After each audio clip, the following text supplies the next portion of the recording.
The series begins with two sailors spot the barrel floating in the sea. The ship is hosting a formal dance for the rich passengers, and among them, a pretty young girl is invited to dance. The two sailors cast out a rope to reel the barrel in. However, when they pull it in, another sailor spots a pirate ship in the distance. A pink one belonging to the pirate, Alvida the pirate, known as the Meese Love Duck, fires its cannons and the barrel is knocked out of the sailor's hands, sent rolling into the kitchen. Panic ensues as the pirate ship attacks the cruise vessel, pulling up beside it and allowing the pirates to board it. Led by Alvida while pirates are attacking the ship, Kobe, a young boy who is essentially a slave of Alvida, sneaks into the kitchen and notices As he is rolling it away, several pirates come in and ask why he's sneaking around. He then proclaimed that he is thirsty, and just as one of the pirates is about to smash open the barrel with his fist, it bursts open and out jumps Monkey D. Lo-Fi, shocking everybody. The pirates try to attack him, but they're easily defeated and flee, and Kobe is left intrigued by Lo-Fi. Lo-Fi and Kobe head to the ship's storage cellar, and Lo-Fi starts eating apples out of a crate while in a cellar. Lo-Fi, they're on a pirate ship. Kobe replies that they are not, but rather, on a cruise ship being raided by pirates. Lo-Fi then explains how his dinghy was destroyed in a whirlpool and how he barely survived by jumping into the barrel. Then Kobe explains how he ended up getting picked up by Veda's pirates and how he has been their slave ever since. Lo-Fi then mentions his dream and wants to become the Pirate King, which causes Kobe to lose it. Realizing that Louis is a pirate, while this conversation is being held, Veda's pirates tell their captain that there is a barrel monster aboard the ship and are all oblivious to the fact that Nami is robbing them.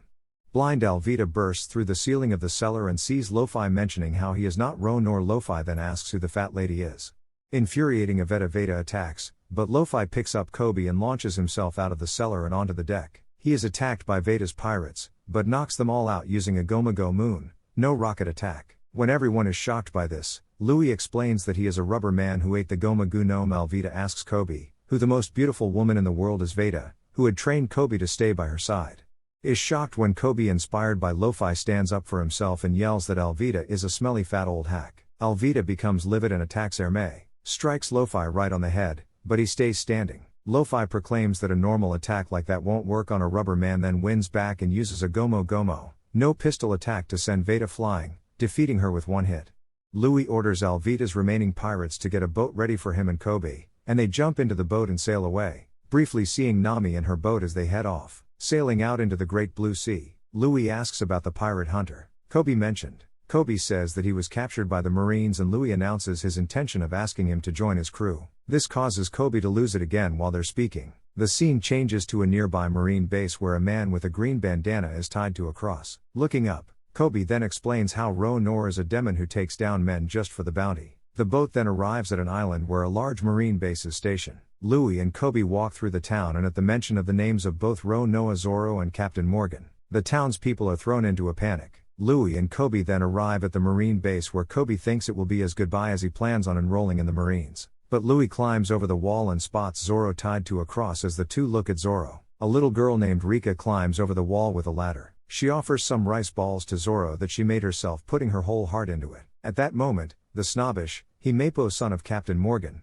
arrives with several Marine soldiers. He eats one of Rick's rice balls and says it's disgusting since she used sugar instead of salt, and he stops on them and has her thrown out. When he leaves, Louis goes up to Zoro and asks him to join the crew. Zoro rejects the offer and refuses to be freed from his binding, since he plans on surviving. Just despite Helmebo, he then eats the flattened rice balls. Louis and Kobe then meet with Rika in the town, and Louis mentions how Zoro loved the rice balls. Louis asks if Zoro actually is evil, but Riko replies that he is really a good guy. One day, Helmebo brought a vicious wolf into the town bar, but Zoro knocked it out to protect everyone inside. He then knocked down Helmebo, but Helmebo convinced Zoro to have himself arrested in exchange for the people in the bar not being executed.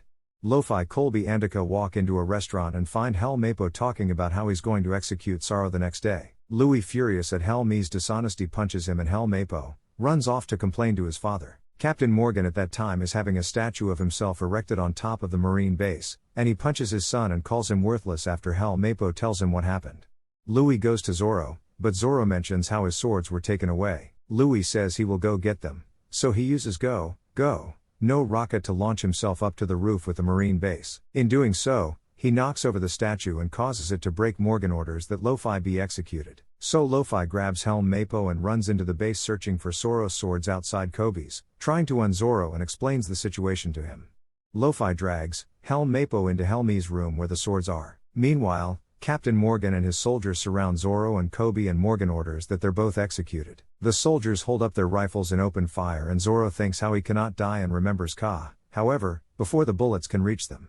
Louis leaps from the Marine base and uses his rubber body to block the bullets and send them flying when Zoro is shocked and asks who he. Luffy responds that he is Monkey D. Luffy and that he will become the Pirate King. Luffy delivers Saro's sword and says he didn't know which one was his, so he took all three. Saro explains that he uses all three for his sword style. Luffy demands that Zoro choose between joining his crew or dying there. Zoro agrees to join his crew. Captain Morgan realizes that Luffy must have eaten a devil fruit. Captain Morgan explains about the mysterious devil fruits, describing examples such as the ability to breathe fire and the ability to create tsunamis.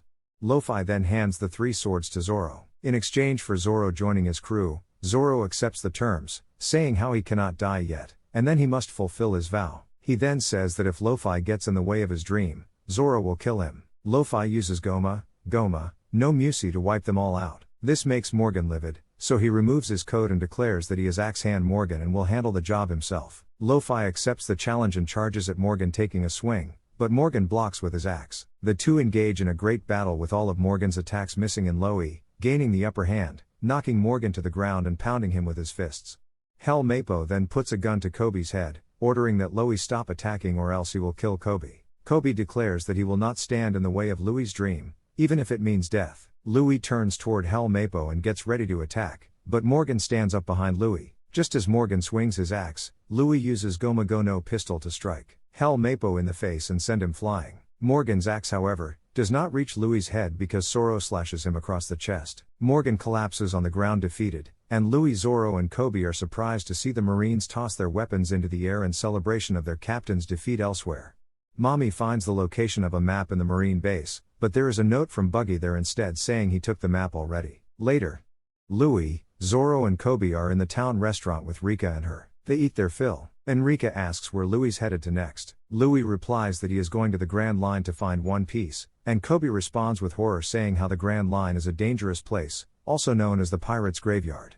Even so, Louis remains confident in his dream at that moment. The Marines step into the restaurant, and as Louis and Zoro were pirates, the Marines order them to leave the island immediately. Though the townspeople are unhappy about this since Morgan abused them too, the leader Lieutenant Ripper points out that they will not report them to Marine headquarters to repay the favor for getting rid of Morgan. Louis and Zoro get ready to go and Ripper asks if Koby's with them. Louis goes on to explain that Koby spent time aboard Vita's pirate ship as her slave, and this makes Koby angry as it will ruin his chances of enrolling in the Marines. Koby has had enough and he punches Luffy, causing Luffy to retaliate and punch Koby. The Marines see Koby is not with them, and so order Luffy and Zoro to leave. As they leave, Koby asks to join the Marines and is accepted. Outside, Louis and Zoro climb into their boat, and as they set sail, the Marines salute them for saving the town, including Koby. Koby vows to meet Louis again as a Marine meeting a pirate later. Zoro asks Louis why he wants to become the Pirate King so badly. Louis replies that he made a promise to the man that gave him his straw hat and that he will not break that promise no matter what.